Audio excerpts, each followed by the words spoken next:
Thank you very much, Mr. Chairman. I could not identify more with our witnesses on the effect of the shutdown on your local economies. And I think every red-blooded American would similarly identify with the outrage of the residents of your host city, the nation's capital, who in addition have seen the shutdown not only of our tourist economy as you have, but Congress is holding $6 billion, that's more than 4 states, collect of local funds, not one penny of it federal funds. I thank you, Mr. Chairman, and the Republicans and Democrats who voted with us to free the district's local funds. We're finally making some headway with the Senate and the administration. Mr. Jarvis,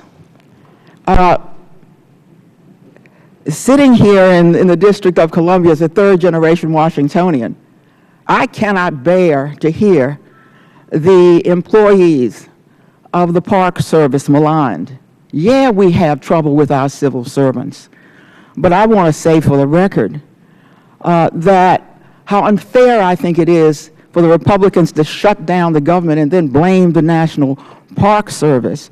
I thank you for the way in which you protect our monuments and the people who visit our monuments.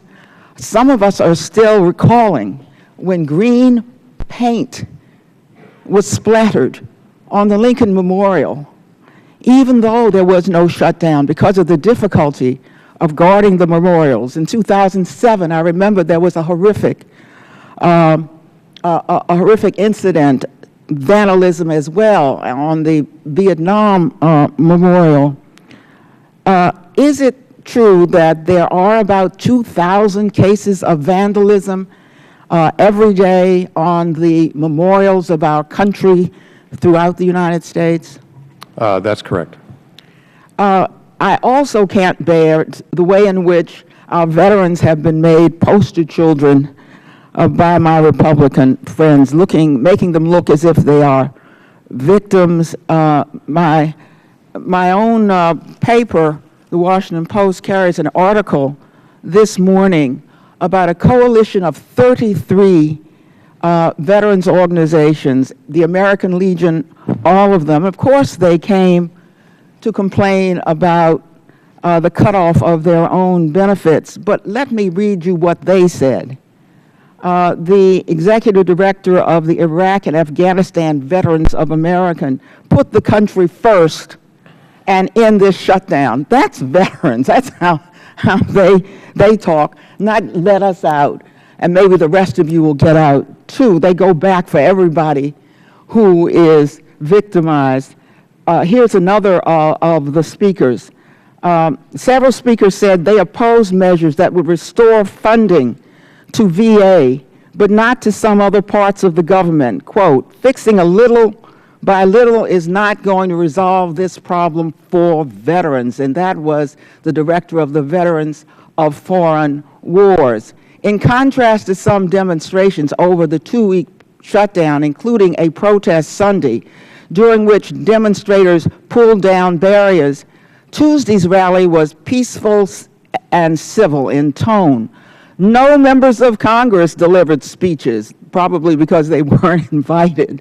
One veteran who held a sign blaming Tea Party activists for the shutdown was asked by organizers to stand outside of the memorial grounds. That's how veterans respond when everybody is at risk. They go back as the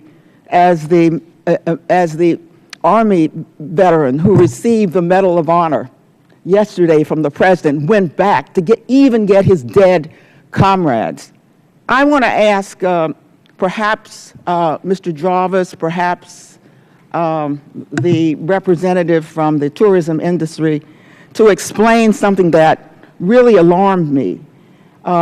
Apparently, it's Mr. Simon who said that the shutdown will have lasting effects on international visitation. Now, of course, our international visits start here, but then they hear about all those wonderful sights especially in the far West, and they don't want to go home without seeing them.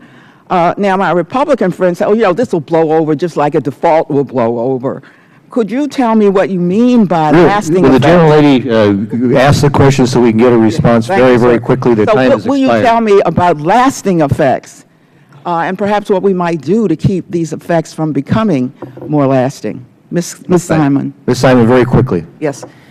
We anticipate well, let me start by saying the national parks is a huge part of what is promoted to international visitations through Brand USA, which is our federal marketing arm for tourism. And so we know that the international visitors are coming here to see the parks. They come into the gateways. They also see the parks generally on their first visits. So we anticipate there will be lasting effects in terms of international visitation, particularly in the fall as they look toward next year's trips coming in October and November. Time of the gentlelady has expired. Chair recognizes the gentleman from Tennessee, Mr. Duncan.